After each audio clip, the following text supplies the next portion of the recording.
మీ ఎలాంటి వ్యాపార ప్రకటనలకైనా వెంటనే మా ఛానల్ సంప్రదించండి. వీక్షకులందరికీ నమస్కారం. ఫిబ్రవరి మాసంలో మీకు ఏ విధమైనటువంటి గ్రహస్థితి కలగబోతూ ఉన్నది అనేటువంటి విషయాన్ని మనం ఈ వీడియో ద్వారా క్లుప్తంగా తెలుసుకునేటువంటి ప్రయత్నం చేద్దాం.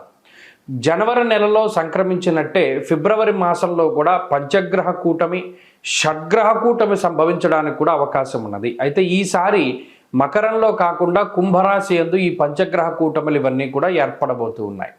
అలాగే ఫిబ్రవరి మాసంలో ఉండేటువంటి గ్రహస్థితిని గనక మనం ఒక్కసారి గమనిస్తే మిథున రాశి యందు గురుడు సంచరిస్తూ ఉన్నారు.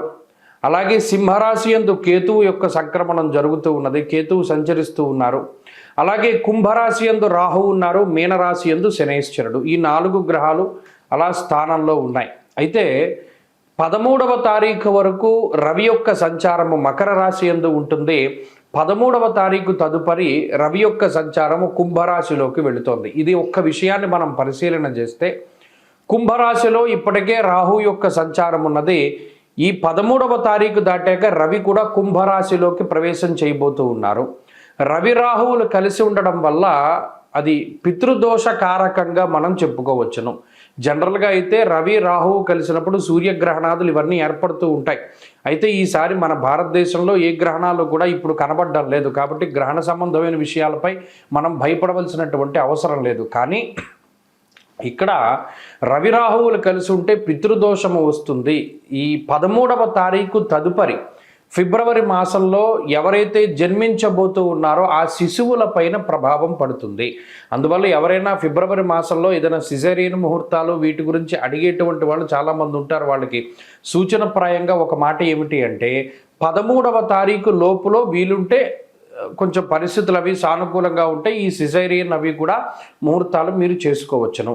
13 దాటిన తర్వాత రవి రాహువుల యొక్క కలయిక వల్ల పితృదోషం అనేటువంటిది ఏర్పడుతూ ఉన్నది. అలాగే ఈ పంచగ్రహ కూటములు, దేశారిష్ట యోగములు ఇవన్నీ ఏర్పడుతున్నాయి కాబట్టి అది కొంత జాతకం మీద ప్రభావాన్ని చూపెడుతుంది. కాబట్టి ఆ విషయాన్ని దృష్టిలో పెట్టుకోవాలి.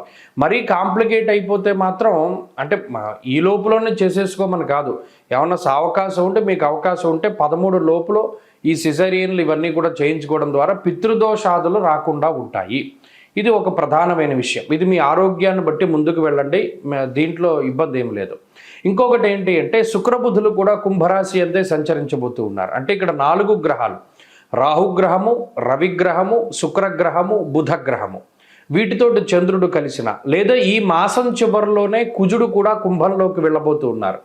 ఈ 5 గ్రహాలు వెరసి చంద్రుడితోటి కలిపి షడ్గ్రహ కూటమి కుంభరాశిలో ఏర్పడబోతూ ఉన్నది. కాబట్టి ఈ గ్రహస్థితి వల్ల ఈ మాసంలో అటు దేశకాలమాన పరిస్థితులు ఎక్కువగా ప్రభావితం చెందబోతూ ఉన్నాయి. దేశారిష్ట యోగం అనేటువంటిది పట్టబోతూ ఉన్నది. ఎందుకంటే అటు కుజరాహువుల యొక్క కలయిక, అలాగే రవి రాహువుల యొక్క కలయిక ఇవన్నీ కూడా దేశారిష్ట యోగాలుగా చెప్పబడ్డాయి. ఈ సందర్భాల్లో ఎక్కువగా అగ్ని ప్రమాదాన్ని సూచించేటువంటి విషయాలు, అలాగే వాయుతత్వ రాశి యందు ఈ గ్రహస్థితి ఏర్పడుతూ ఉన్నది. కాబట్టి అతి వేగంగా వీచేటువంటి గాలుల వల్ల కానీ లేదా గాలి ద్వారా స్ప్రెడ్ అయ్యేటువంటివి ఏమైనా ఉంటే గ్యాస్ ద్వారా వచ్చేటువంటి విపత్తులు లేదా అగ్ని సంబంధమైనటువంటి విపత్తులు, వాయు సంబంధమైనటువంటి విపత్తులు ఏర్పడడానికి అవకాశం ఉంటుంది. కాబట్టి ఈ మాసమందు చాలా జాగ్రత్తగా ఉండడం, ఇది దేశారిష్ట యోగం కాబట్టి చెప్పదగినటువంటి సూచన. ఇక ఈ గ్రహస్థితి ద్వారా మీ రాశి ఫలితం ఏ విధంగా ఉందో మనం ఇప్పుడు తెలుసుకుందాం. ధనురాశి వారికి అత్యంత శ్రేయోదాయకమైనటువంటి కాలము ఈ ఫిబ్రవరి మాసం. ఏమంటే ఈ ఫిబ్రవరి నెలలో కూడా మీకు ఉండేటువంటి కష్టాల నుండి మీరు బయటపడకపోతే ఇది జాతకపరమైనటువంటిది ఇది కాదు, ఇంకోటి ఏదో ఉందని అర్థం. ఎందుకంటే గోచార పరంగా 100% తృతీయ స్థానంలోకి రవి, కుజుడు, రాహువు, అలాగే గురుబలం ఉండి చంద్రుడు బలంగా ఉండి అన్ని గ్రహాలు అనుకూలంగా మారబోతూ ఉన్నటువంటి కాలం. అంటే గతం నుండి పడుతూ ఉన్నటువంటి కష్టాల నుండి విముక్తి గనక ఫిబ్రవరి అలాగే మార్చి మొదటి 2 వారాల్లో గనక దొరకకపోతే జాతక సమస్య కాదు, ఇంకోటి ఏదో సమస్య ఉందని అర్థం. అంత కాన్ఫిడెంట్గా చెప్పచ్చు. ఎందుకు? ఈ తృతీయ స్థానమందు రవి కానీ తృతీయ స్థానమందు కుజుడు కానీ ఇష్టసిద్ధి సదారోగ్య అన్నారు. ఇప్పుడు ఈ మాసంలో గమనించండి, గత మాసంలో పంచగ్రహ కూటమి మీ 2వ స్థానంలో ఏర్పడింది. మాట మాట్లాడడానికి అవకాశం ఉండదు. పలానా మీ నిర్ణయాన్ని వెళ్ళగక్కడానికి కానీ లేదు పలానాది చేయాలి అన్న మీ థాట్ని 10 మందికి చెప్పడానికి కానీ అవకాశం ఉండదు. నోరు నొక్కేసినట్టు అయిపోతుంది, ఏమి చేయడానికి ఉండదు. ఈ మాసంలో మీకు స్వేచ్ఛ లభిస్తుంది. ఆరోగ్యం, నిత్య సంతోషం, బంధుమిత్ర సమాగమ అన్నారు. అంటే తృతీయంలోకి వెళ్ళినటువంటి రవి అక్కడ ఉన్నటువంటి రాహువుతో కలిసి ద్విగుణీకృతమైనటువంటి ఫలితాన్ని ఇస్తాడు. ఇక్కడ గురుబలం ఉండడం ఒక ప్లస్ పాయింట్. అలాగే మాసాంతంలో కుజుడు కూడా అనుకూలించబోతూ ఉన్నారు. కాబట్టి ఇక్కడ ఇది అనుకూలమైనటువంటి స్థితి. ఎదుగుదల, ఉపజయ స్థానము అంటే ఎదుగుదలకి సంబంధించినటువంటి విషయాలు. ఇందాక చెప్పుకున్నట్టు ఆరోగ్యాభివృద్ధి కలుగుతుంది. అలాగే ప్రజాదరణ కలిగేటువంటి విషయాలు, అంటే మీరు చేసినటువంటి పనిని 10 మంది మెచ్చుకునేటువంటి విధంగా, అది మీకు ఏదైనా మంచి పరిస్థితిని, ఒక పదవీ యోగాన్ని కలిగించేటువంటి విధంగా కూడా అవకాశం ఉంటుంది. అలాగే మీరు పనిచేసేటువంటి సంస్థల్లో ఏదైనా ప్రమోషన్లు లాంటివి రావడానికి అవకాశం ఉంటుంది. లేదు ఏదైనా తగినటువంటి గుర్తింపు లభించడానికి అవకాశం ఉంటుంది. అలాగే సంతానాభివృద్ధి కలగడానికి, కుటుంబంలో ఉండేటువంటి సమస్యలు తగ్గుముఖం పట్టడానికి ఈ గ్రహస్థితి ఎక్కువగా ఉపయోగపడుతూ ఉంటుంది.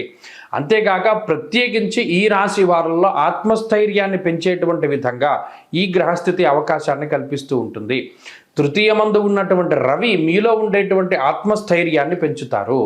అలాగే మనం ఈ విధానంలో వెళ్ళాం కదా ఇప్పటి వరకు, అబ్బాయి మనం ఇంక ఇటువంటి దారిలో వెళ్ళక్కర్లా, పలానా మార్గాన్ని మార్చుకుందాం, ఇంకొక మార్గంలో ముందుకు వెళదాం అనేటువంటి ధోరణిలో, ఆలోచనలో మార్పు తీసుకొస్తుంది ఈ గ్రహస్థితి.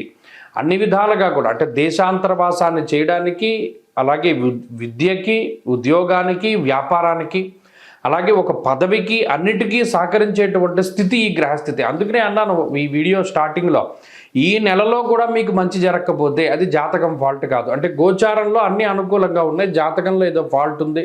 ఒకవేళ జాతకంలో కూడా బాగుండి, ఈ రెండు బాగుండి అనుకూలించకపోతే ఇంకోటి ఏదో సమస్య ఉంటుంది. ఇది మనం ఒక కొలిక్కి రావడానికి కూడా దీన్ని ఉపయోగించుకోవచ్చు. కాబట్టి ధనురాశి వారికి ఇది అద్భుతమైనటువంటి కాలము. మరిన్ని శుభ ఫలితాలని ఆకాంక్షించేటువంటి వారు అర్ధాష్టమ శని దోష నివారణ కోసమై శనివారాలు అధికంగా చేయడము, శనివారం నాడు నూనె పదార్థాలు తినకుండా శివాలయానికి వెళ్ళి బ్రాహ్మీ ముహూర్తంలో కానీ, శన్యోష కాలంలో కానీ, ప్రదోష కాలంలో కానీ దీపారాధన చేయడం లాంటివి చేస్తూ ఉండాలి. దానివల్ల కుటుంబపరమైనటువంటి సమస్యల నుండి బయటపడి మానసిక ప్రశాంతత అభివృద్ధి కలుగుతుంది.